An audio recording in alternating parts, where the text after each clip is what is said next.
Have you ever noticed something brutally funny about relationships? Those fights, the frustrations, the same old arguments that made you feel like you were stuck on a merry-go-round with your ex. Well, all those exhausting moments you thought were pointless might have actually been the very things that turned them into the perfect partner. Just not for you. That's the cruel twist, isn't it? The difficulties you went through, the blind spots you pointed out, the emotional breakdowns you coached them through, the endless stalemates, they all became training sessions. They were practice runs for someone else. Without even realizing it, you may have spent months, or even years, helping to prepare your ex to be truly happy in their next relationship. Of course, there are no warning signs that you've been playing this unselfish, uncredited role. The messy final chapters of a relationship never feel like some kind of finishing school for emotional growth. No, they feel awful. They feel like failure. Think back for a moment.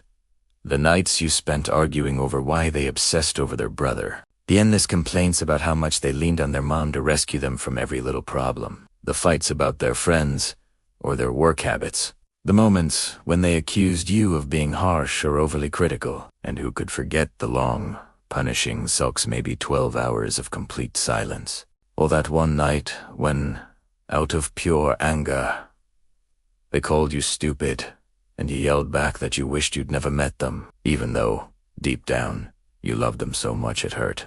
But here's the thing. We can choose to look back on these ugly moments with a bit more generosity. Because relationships, at their core, are usually just two people trying very clumsily to help each other grow in self-awareness and empathy. None of us are perfect, and the very first place our flaws show up is inside of love. That's where they get exposed, right under the spotlight. But here's the real problem. We're terrible teachers, and we're just as bad at being students. When we try to teach, we spot things in our partner that need work, but we get so worried they'll never change that we come off as controlling. We lecture, we nag, we push way too hard. And let's be honest, nobody has ever learned a life-changing lesson by being humiliated. We try to make our big, important points at the absolute worst. Times late at night, when we're both exhausted, rushing to catch a flight, or on the way to a doctor's appointment. We completely forget to use humor. We forget to be gentle. Instead, we throw in little poison darts like, and everyone else sees this in you. Or wow, you're exactly like your dad. And when we're the student in the relationship, oh, we're just as bad. We resist.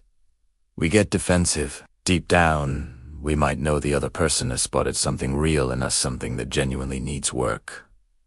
But we just can't. Dejando Italiano. So we run to our friends and complain that our partner doesn't love us as we are. We hide behind the false belief that real love means total acceptance without any criticism. But here's the truth.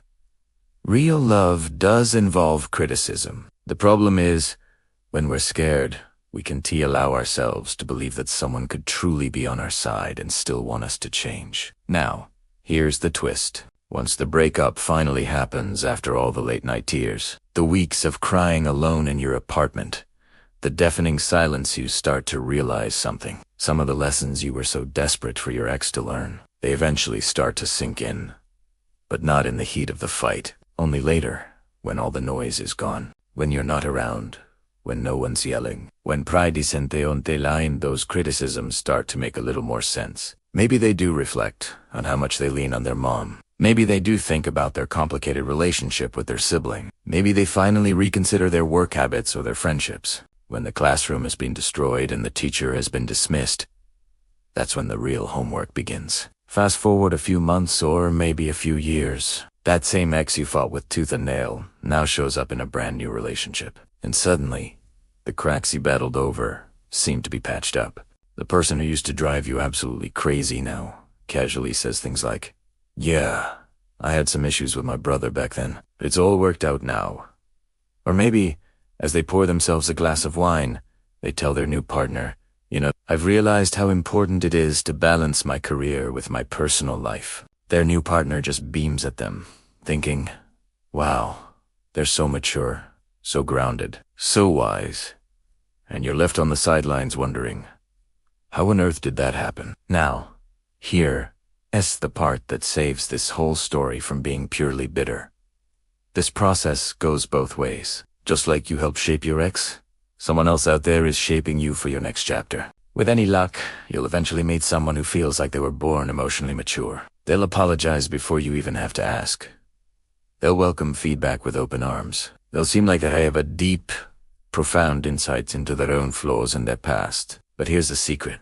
They weren't born that way. They were trained to. They were shaped by all the messy fights, the painful lessons, and the tears they shed with their own tricky ex. And now, you get to experience the benefit of all that hard work. So the next time you find yourself looking back on an old relationship, instead of seeing only the pain and the failure, try to realize this.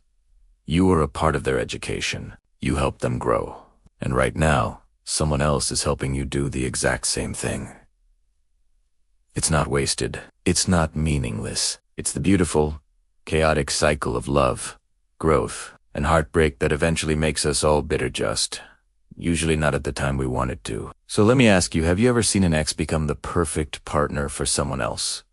How did that feel? Share your story in the comments below. And if this hit home for you, don't forget to like this video, subscribe for more, and share it with a friend who might need to hear this today. Because sometimes, the hardest goodbyes are actually the beginning of someone's growth. Yours and theirs.